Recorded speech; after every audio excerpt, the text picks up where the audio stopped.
Alright, once again, another top 10, this time on my favorite Yu-Gi-Oh! Antagonist teams. And I don't mean antagonists being complete bad guys, they could even be heroes in some cases, or even anti-heroes. Mainly those that oppose against the protagonist's ideology, basically. And oh boy, this one was a bit tough to rank due to the fact that Yu-Gi-Oh! Definitely has a lot of good antagonist teams over the years, especially throughout each series. Some becoming anti-heroes, some changing sides completely and joining the hero group, but one thing's for sure, these antagonist teams also have memorable characters. But anyway, to set some rules, 1. There must be at least 3 people in the antagonist team, and 2. They must have a rivalry against the protagonist. So with all that out of the way, let's just begin my personal rankings. And on the bottom of my list, which is number 10, it's actually going to be the only Rush Duel team, which are the Dark Meister with the Darkmen. Personally, I actually really like the Darkmen with each of their personality, and I also like distinctive color as well, reminding me of Super Sentai but the evil side, although arguably they are not evil at all, they're just created by dark matter. Which, speaking of dark matter, we got dark matter deck with the Dark Meister being Yuamu, which eventually got extended to Yuhi as Otis, and once again it actually feels like a similar situation to Nash where basically you have to make a choice whether to just go up against your friends or not. And then we also got Zuijo, which sided with the Darkmen as well. And Darkmen Zuijo is very underrated, but he is one of the strongest hitters in the dark matter side. And Zuijo himself already has a pretty cool deck as Void Verg, but combining with dark matter even cooler. And then the Yuhi Otis bringing back 7 roads and extending it even further, even more awesome. And then we got the dark matter deck with Yuamu being the first character to introduce contact fusion in Rush Duels. So I do feel like it deserves a spot here. And now to my number 9. I know that people might not like this being the number 9, but it's unfortunately the Rare Hunters. Despite how iconic the group is, and I do like the idea of basically a group of randos being strong duelists, even though they're very terrible at it and they kind of cheat sometimes and do other weird stuff, majority of them are pretty forgettable. The only exception is basically Merrick, the main villain who plays Winged Dragon Raw, and Odeon that has a Serpent deck, but other than that, we do have the Exodia Rare Hunter, which is a pretty awesome idea, and we got the duel that plays the Mask, and I'm just gonna have to say like the Mask stuff is pretty awesome as well, but they also are pretty forgettable characters if it wasn't for the deck that they were playing. But I do like the concept of random powerful duelists going around taking people's cool stuff. In a way, it just kind of makes like an army feel like a threat. But due to the forgettable characters and the main 2 being the most memorable ones, while also being terrible duelists, is really what drags it down to it being number 9 to me.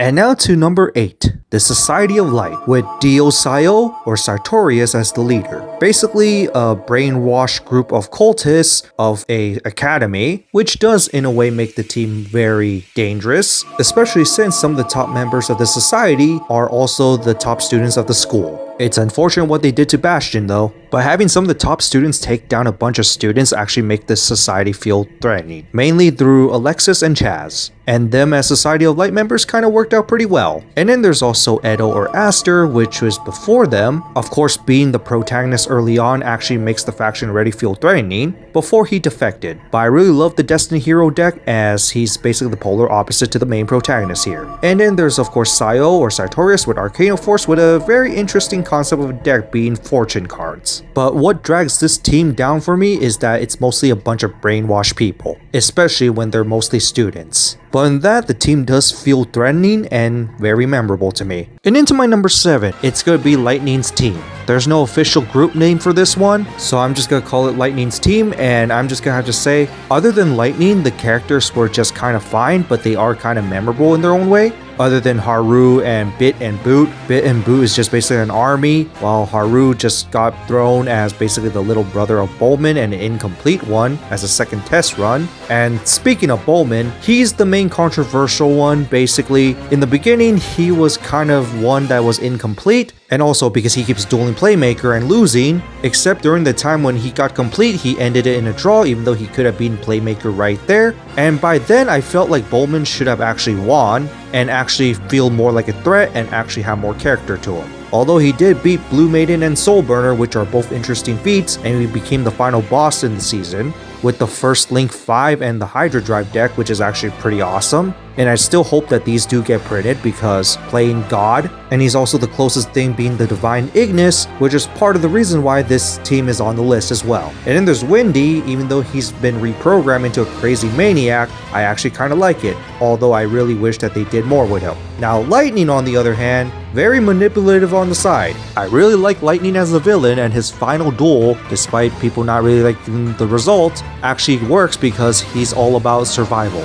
Basically having an inferiority complex, thinking AIs are the best, and also the one actual dangerous Ignis trying to overpower everything. And I definitely love that his faction is basically a complete polar opposite of the Knights of Hanoi, one who hates absolutely every human. But other than him and Bowman and kind of like Windy, the team itself is not the most memorable one, but it is memorable enough to be part of the list. But Bowman, in a way, is very controversial that I actually put it down all the way over here because in the beginning, Bowman wasn't exactly shown the best, especially since part of him is based on Playmaker and I. It's until when he was complete, that's when he felt more like an actual character, which does kind of work, but he did feel a little boring until he actually started playing a little more like God. And now to one that nearly made it to my number 5, but I ended up putting it as number 6. It's the Knights of Hanoi, a antagonist team that turned anti-hero. Now, besides the henchmen Knights of Hanoi, which I really wish they actually did more with and didn't completely forget about, the main Knights of Hanoi members, mainly Revolver and Spectre, Revolver being the leader, are definitely memorable. The other 3 are memorable in their own way, but they all only had one duel, which are the 3 generals, and I just wish that they did more with them. They have like a decent concept of a deck, but personally I don't really care too much for them. Spectre's deck though, I really like that it's a plant-based deck with a mommy tree, focusing very defensively and then playing more offensive with some cards. In fact, even Spectre took out one of the main characters, which was actually very unexpected. And then of course Revolver being both the main antagonist and main rival, definitely an awesome character. And he's also the main reason, along with Spectre, is why he's in number 6. The other 3 are memorable in a way, but they're not that interesting to the point where they just went just below the halfway point. Especially when the Knights of Hanoi nearly erased the VR world. At the halfway point, which is number 5, and I'm pretty sure this probably is lower to the list to some people, but it's the Musketeers of Doma, with of course Darts being the leader with awesome Orichalcos deck. Still really wish they print this, even though it doesn't completely relate to everything about duel monsters other than basically a Thames character. But I do kind of really like the idea that this kind of expands the duel monsters world a bit, since it could be more than Egyptian but also Atlantean, especially with our 3 main heroes with their legendary dragons which became knights to fight against the evil serpent god. And I also love the Musketeers as well. Each of them are kind of developed in their own way, even though they are manipulated to be evil. They do work pretty well as rivals to the main heroes, especially Raphael being the one who actually defeated Atem, fair and square. And the other characters kind of have decent chemistry against their main rival. And then there's also Mai in extension, which Mai's character does kind of work here, and it also kind of gives her more to do, which I also kind of like. And then there's also Rex and Weevil, which I know are pretty much gag characters, but considering that they always want power, this also kind of works as well. So overall, they are all kind of memorable in their own way. Each main character has a rival, and each arch nemesis rival actually has a pretty related backstory, which I also kind of like, especially having Darts himself, a character that actually challenges Atem's evil practically, mainly because of the Season 0 reason.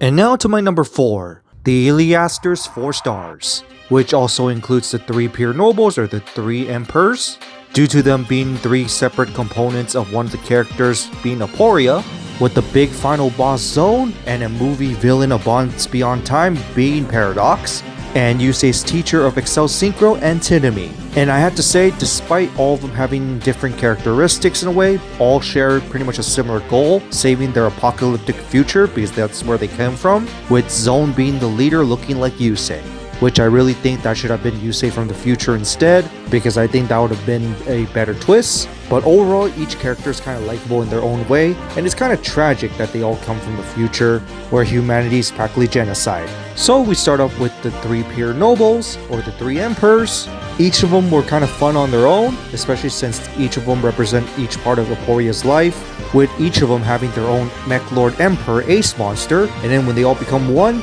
the Mech Lord's Emperors also become one, being mechanical, or machinic. And I also love the idea that they're basically synchro killers because it's the synchro monsters that created the energy to make these Mech Lord Emperors in the first place.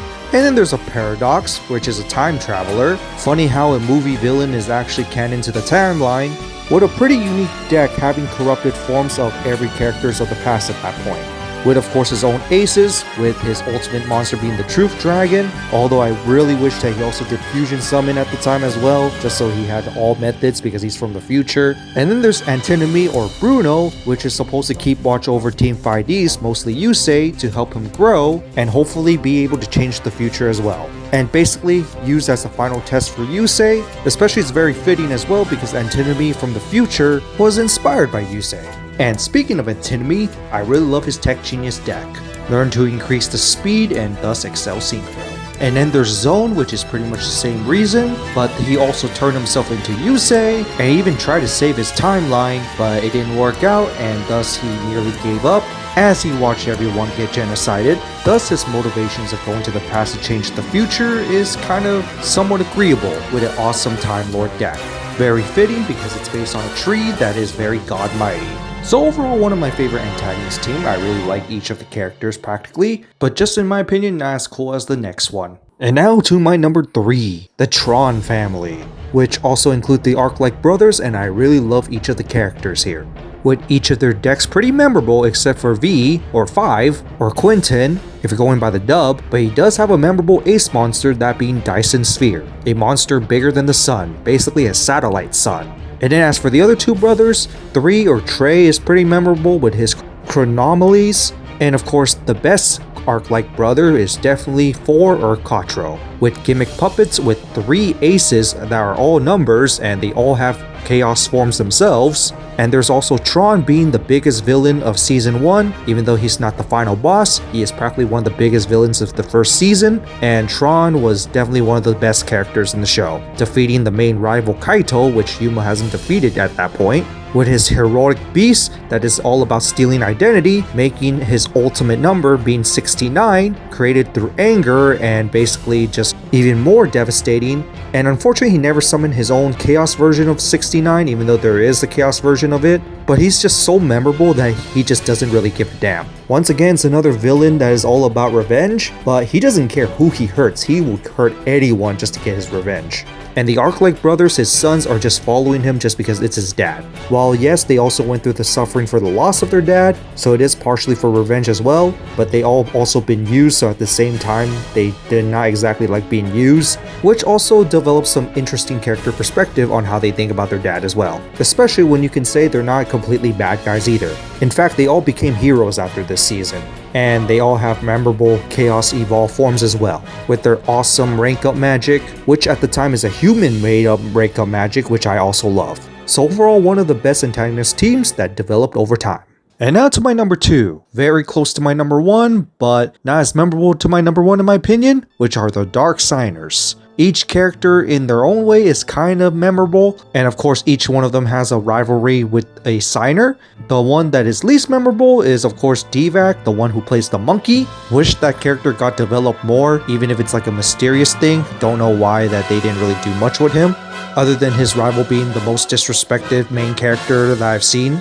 But other than that, the other Dark Signers have their motive, all of them died and then got reborn, and for the most part each of them wants revenge. Except for Carly, and Rex Godwin as the final boss actually works considering that he was kind of suspicious from the beginning even though he wasn't completely a bad guy, but I guess changes were made to make him to be the final boss, and it does work. And speaking of being the final boss, their aces are all pretty awesome, being the Earthbound Immortals. While they are kind of sucky in real life and are not pretty good, they are pretty awesome when it comes to design aesthetic. And also include the Dark Synchros as well as their alternate ace because they are pretty awesome.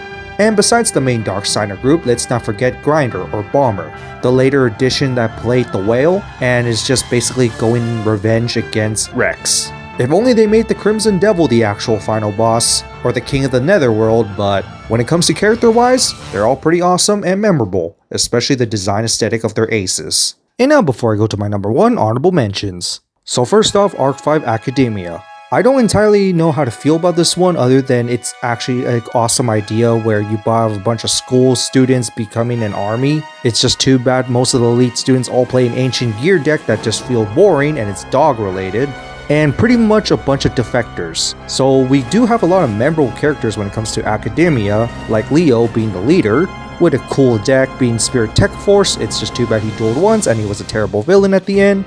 And then you got Yuri, where he never really defected but did go crazy. Don't know why he's alive. He's probably the most memorable character when it comes to the faction. And then we got a bunch of defectors like Edo, being a GX original brought to Arc 5, Sora being friends with Yuya, just defected with a Destroy deck, and then we got Asuka, which also defected and got treated badly but does still play Cyber Angels. It's just overall a weird faction for me to rank because yes, awesome idea with an awesome powerful army that all plays the same deck, but a bunch of defectors, which is actually why it didn't really make it to my top 10. And then there's the Goha 6. All of them with U in their names and representing each attribute, with one of them having the same name as the protagonist. And despite all of them having their own unique characteristics, they were all just defeated easily. The one I do remember was the one who played a baseball Utopia deck, and there's also the one that introduced fusions. And then there's also Yuga himself that actually felt like a threat. But in that, I do like the awesome group of being 6 brothers, representing each attribute. It's just too bad that they were not treated too well.